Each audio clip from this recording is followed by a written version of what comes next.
वीरेंद्र सिंह जी हमारे national head इस कार्यक्रम में हमारे साथ आ चुके हैं। वीरेंद्र जी बताइए कि शिवपाल यादव क्यों गए थे, किस कैपेसिटी में गए थे, क्या अखिलेश यादव को कोई पैगाम ले गए थे, और फिर उत्तर प्रदेश के मुसलमानों में इस वक्त क्या चल रहा है, मुसलमान कम्युनिटी राजनीतिक रूप से क्या सोच रही? देखिए, शिवपाल यादव इन दिनों पश्चिमी उत्तर प्रदेश में लगातार जेलों के दौरे पर हैं और जेलों में जो समाजवादी साथी उनके बंद हैं वो उनसे मिलने जाते हैं। अभी उनका दौरा कुछ दिन पहले गाज़ियाबाद था, नोएडा था, बुलंदशहर था और रामपुर भी वो गए हैं। रामपुर चूँकि आज़म खां समाजवादी पार्टी में बहुत बड़े नेता हैं, पार्टी के फाउंडर मेंबर हैं, शिवपाल यादव के साथी रहे, तो वो सबसे हाईलाइटेड नेता हैं। एक बार 23 महीना, एक बार 27 महीना और अब लगभग 10 महीनों से वो जेल में हैं। तो चुनाव करीब है उत्तर प्रदेश में और आज़म खां के ऊपर समाजवादी पार्टी ये कहती है कि ये बीजेपी सरकार जुल्म और ज्यादती कर रही है, तो उसी का वो मुद्दा उठता रहता है। और आज भी इस देश में, इस प्रदेश में ये बात सही है कि मुसलमानों के एक बड़े नेता आज़म खां हैं, रहे हैं और उनको सुनने के लिए काफ़ी बड़ी संख्या में उनके समुदाय के लोग आते हैं। लेकिन उनकी हालत ऐसी हो जाएगी किसी ने सोचा नहीं था। जो आप कह सकते हैं कि सियासत में जो सबसे बड़ी सजा अगर किसी नेता को मिली तो उसका एक बड़ा उदाहरण आज़म खां है। ये बात लोग देख सकते हैं क्योंकि पत्नी भी जेल में रही, बेटा भी जेल में रहा। और आज़म खां यूपी की राजनीति में अभी भी बहुत प्रासंगिक हैं, खास तौर से जब उनका जिक्र आएगा। मुसलमान वोटरों के बीच एक सहानुभूति की उनके लिए लहर है और इस पर चर्चा होती है। वो मुजफ्फरनगर के दंगों में काफ़ी बदनाम हुए थे और कहा जाए तो एक तरह से खलनायक साबित हुए अखिलेश यादव की सरकार के लिए। बाद में उनकी तुनक मिजाजी पर बहुत सारे कहानियां आईं, फिर उन्होंने जूता साफ कराने वाला बयान दिया, जिसके बाद से सरकार बदली और उनके ऊपर कार्रवाइयों का सिलसिला शुरू हुआ। लेकिन इतने के बाद भी लगभग 9 साल होने जा रहा है, आज़म खां अब उनको सहानुभूति है उनके समुदाय के लोगों की उनके साथ। सरकार ने 100 मुकदमे लादे और अभी वो जेल में हैं, उनकी कई बार तबीयत बिगड़ी, लेकिन जिस आज़म खां की भैंस उत्तर प्रदेश की पुलिस ढूंढ रही थी, उसी पुलिस ने उठा के उनको जेल में डाल दिया। उनके ऊपर 100 मुकदमे, दर्जनों मुकदमे लगाए।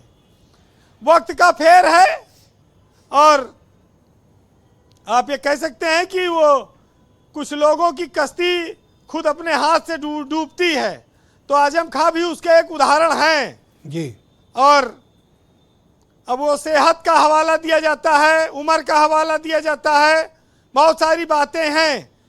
लेकिन जब ये बात कही जाती है कि सियासत में बदले की भावना से कार्रवाई नहीं होगी, तब ये एकदम उदाहरण साफ है कि यहाँ पूरी उसी भावना से कार्रवाई हुई है। और आज़म खां को जो जेल भेजने का श्रेय है उसका सबसे ज़्यादा लाभ अफसरों ने उठाया है।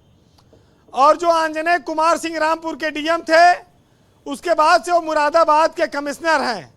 और संयोग देखिए कि वो प्रतिनियुक्ति पर 5 साल के लिए आए थे, लेकिन वो करीब 9-10 साल से यहाँ हैं और कल ही 14 अगस्त को उनकी प्रतिनियुक्ति समाप्त हो रही है। 1 साल उनका जो 7वीं बार करीब बताया जाता है कि उनको सेवा विस्तार प्रतिनियुक्ति बढ़ाई जा चुकी है उत्तर प्रदेश में, और कल 14 अगस्त को वो खत्म हो रही है। जी, कंक्लूड करें जी।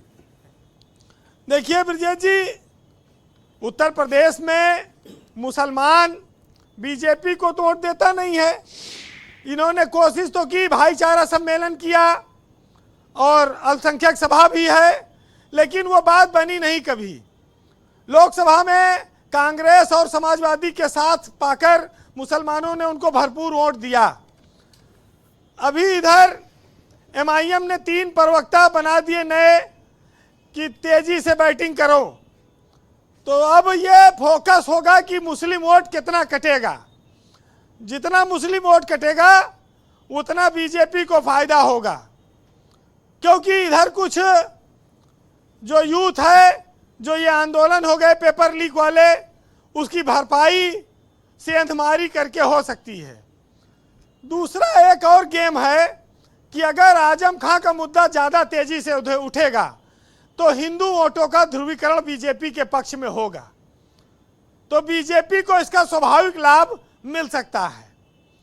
तो ये भी एक खतरा है, क्योंकि आजम खां को लेकर हिंदुओं के मन में जो छवि है वो बहुत अच्छी नहीं है जी। तो बीजेपी इसमें दोनों तरफ से फायदे में रह सकती है। और जहां तक रही आजम खां को गृह मंत्री बनाने की बात, तो आजम खां जब कोई चुनाव नहीं लड़ सकते, अयोग्य हैं, सजा याफ्ता हैं, उनकी पत्नी, उनका बेटा सब, तो मंत्री कहां से बन पाएंगे।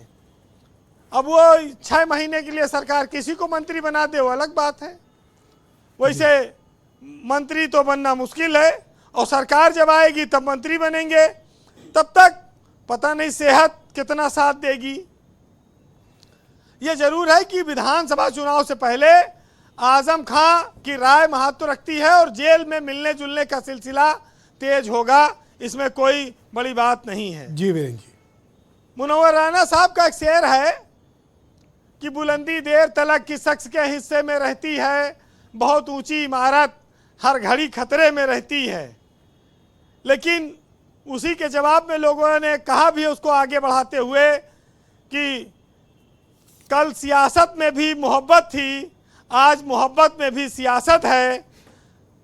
कांटों से गुजर जाता हूँ दामन को बचाकर, फूलों की सियासत में मैं बेगाना नहीं हूँ। दिन एक सितम रात करे हो, वो दोस्त हो तो तुम दुश्मन को भी मात करे हो। बहुत शुक्रिया वीरेंद्र जी, आपका बहुत बहुत धन्यवाद ग्राउंड जीरो से अपना फीडबैक, ओपिनियन और पॉलिटिकल ऑब्जर्वेशन हम तक पहुंचाने के लिए।